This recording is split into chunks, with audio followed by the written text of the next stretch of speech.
মেহেদী নেতা সৌম্য সাইফুদ্দিন ব্যবসায়ী ক্রিকেটার না হলে কি হতেন তা আমরা বিস্তারিত জানব প্রতিবেদনে। ক্রিকেটার হিসেবে তাদের পরিচয়। বিপিএলে রংপুর রাইডার্সের খেলার সৌম্য সরকার, নাহিদ রানাদের আয় রোজগার, জীবনযাপন সবকিছু ক্রিকেট কেন্দ্রিক। আপাতত হয়তো তাদের নতুন পরিচয়ে পরিচিত হওয়ার সুযোগ নেই। তবে ভাবতে হবে দোষের কি? সৌম্য নাহিদরা ক্রিকেটার না হলে হতেন কি? সামাজিক যোগাযোগ মাধ্যমে বিবিসি প্রকাশিত এক ভিডিওতে প্রশ্নের উত্তর খোঁজা হয়েছে। এমন প্রশ্নের উত্তর কে দিতে পারেন? হয়তো এক ব্যক্তি নিজে, অথবা তাতে ভালো করে চেনার এমন কেউ। রংপুর ক্রিকেটারদের সবচেয়ে ভালো চেনার কথা দলের অধিনায়ক নুরুল হাসানের। ভিডিওতে তিনি বলেছেন, ক্রিকেটাররা না হলে তাদের দলের ক্রিকেটাররা কি হতে পারতেন। সম্প্রতি রংপুরে গিয়ে দুষ্ট কোকিল গানে নেচেছিলেন স্পিনার মেহেদী হাসান। নুরুল অবশ্য বলেছেন, মেহেদী কখনো ডান্সার হতে পারবেন না, তিনি বরং হতে পারবেন এলাকার নেতা। এভাবে অনেক ক্রিকেটার সম্পর্কে কথা বলেছেন নুরুল।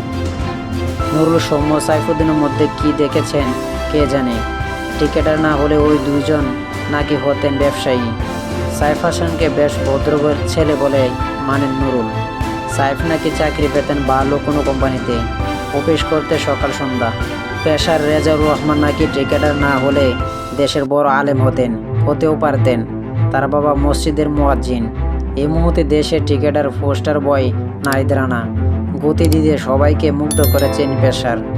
ক্রিকেটার বাইরে নাহিদ কিংবদন্তি কিছু মনে করেন না নুরুল। নাহিদ রানা নাকি হতেন ভালো ছাত্র বা করতেন ভালো চাকরি। ইরফান শুক্রকে একটু ভিন্ন চোখে দেখেন নুরুল, নইলে কি আর প্লে অফ বয় তকমা দিতেন? বা হাতি স্পিনার রফিকুল ইসলাম জুনিয়র বোধ হয় সবাইকে হাসাতে ভালোবাসেন। তার বিষয়ে জানতে চাওয়ার পর তাই নুরুল ভাবনা চিন্তায় করলেন না, এক কথায় বলে দিলেন কমেডিয়ান।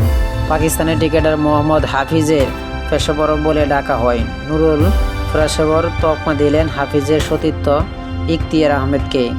ইফতিকার এমনিতে পাকিস্তানের ক্রিকেটের চাচা হিসেবে পরিচিত।